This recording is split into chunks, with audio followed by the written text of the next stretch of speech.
আসসালামু আলাইকুম দেশি, কি অবস্থা? হ্যাঁ ভাইয়া ভালো আছি, কি অবস্থা? এই তো ভালো ভাই কি খোঁজ খবর টবর? কি ছবি আছি। উঠান নাকি আপনি? ভালো।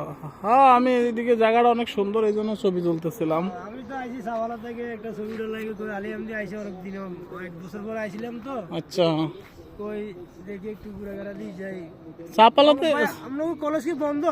হ্যাঁ, এদিকে কলেজ আজকে 3 সপ্তাহ হয়েছে বন্ধ, আর 1 সপ্তাহ পরে খুলবো, এই জন্য মানুষজন নাই। কি অবস্থা, ব্যবসা বাণিজ্য আছে? আপনি কি ব্যবসা করেন? আমার ভাই বোরকার দোকান। এই যে বিল্ডিং দেখতেছেন, এই 5 তলা বিল্ডিং, এটার নিচে আর কি 9 নাম্বার দোকান। ঠিক আছে। তো আপনি চাপালার থেকে আইসেন? চাপালা কোন জায়গায় থাকেন? সাভালা সুক আছে না, সুকের লগে দোকান আছে আমার, মাথা মাছ এখানে। চাপালা সুক, এই যে বোরকার দোকান, এই না, জায়গায়? না, ওই সকাল আগে সাফলা মাছের দোকান আসলে যে, মাছের সুক আসলে যে, সুকের সাইডে আছে হোটেল আছে এখানে, আমার খাওয়ার হোটেল। কি কফি শপ নাকি? না, মাতাম হোটেলের মতন আর কফি শপের মতনে, মাতামের মতনে আর মানে খানা ভাত টাত পাওয়া যায়, সব কিছু পাওয়া যায়, চা ভাত সব কিছু পাওয়া যায়। বেচা কিনি হয় কেমন? ব্যবসা বাণিজ্য অবস্থা তো আমাদের এখানে খুবই খারাপ, মানে তো উমানের লাগে ভাই সমস্যা, উমানের বিজনেসের লাগে একটু দুর্বল, বিজনেস কম আর বেচাইনি কম। তারপরে যা আছে আলহামদুলিল্লাহ ভালো, মোটামুটি ধরুন 150-200 রিয়াল বিক্রি হয়। যাক ভালো।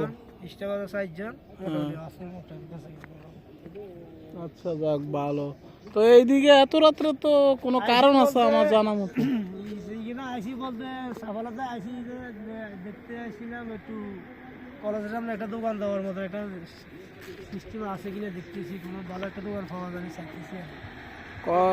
দোকান টোকান খালি আছে কলেজের সামনে। এইদিকে তো দোকান তো এইদিকে খালি আছে, আমার বিল্ডিং ওটার নিচে দোকান একটা খালি আছে, বড় মাতাম। না, এটা হলো ব্যাসাইডে, যেটা উঁচা বেশি ভাই। কোনো আশেপাশে কোনো দোকান আছে? দুইটা দোকান লাগে আমার একসাথে। কয়টা লাগে? দুইটা একসাথে লাগে, বাঙালি হোটেল দিব। দুইটা দোকান? তাহলে তো আপনি মিয়া মোদির। আমি তো মুদির না ভাই, আলহামদুলিল্লাহ আপনার মুদির করলে তো আমি খুশি, কিন্তু আমি তো বেরাজ না। দুইটা দোকান দিবেন? মাশাআল্লাহ মাশাআল্লাহ, একটা আছে এখন, দুইটা দিবেন? দুইটা দোকানে মোদির না, আপনি তো শেখ। দুইটা দোকানটা একসাথে করি, তারপরে হোটেল দিব, খাওয়ার হোটেল দিব। ও না, দুইটা দেওয়া লাগবে না, সমস্যা নাই। একটা যদি নেন তো এদিকে বড় দোকান এটা দেওয়া যাবে, একটাই অনেক বড় যথেষ্ট। দোকান ভাড়া কত ভাই? এদিকে যে একটু দোকানের ভাড়া বেশি, কারণ এই জায়গাটা একটু মানে এক্সপেন্সিভ আর কি। ঠিক আছে, মানুষজন বেশি এবং পাশে ইউনিভার্সিটি কলেজ আছে, তো এই জন্য আর কি জায়গার এদিকে সম্পূর্ণ দোকানের রেন্টগুলা মানে একটু বেশি আর কি। না, আমি এর তো দোকান ভাড়া কম, দোকান দুইটা আমার ভাড়া 180 রিয়াল, এখানে দোকান ভাড়া কত একটা? এখানে সমস্যা নাই, যদি আপনি নেন, আমি যে এখানে যেই ফোরম্যান আছে বিল্ডিং এর, অনার হেয়ার নাম্বার দিলে আপনি যোগাযোগ করে দেখতে পারেন, আমিও বলে দিব, সমস্যা নাই। নাম্বারটা দিয়েছে। আচ্ছা, নাম্বার দিয়ে দিব না, ঠিক আছে, ওকে।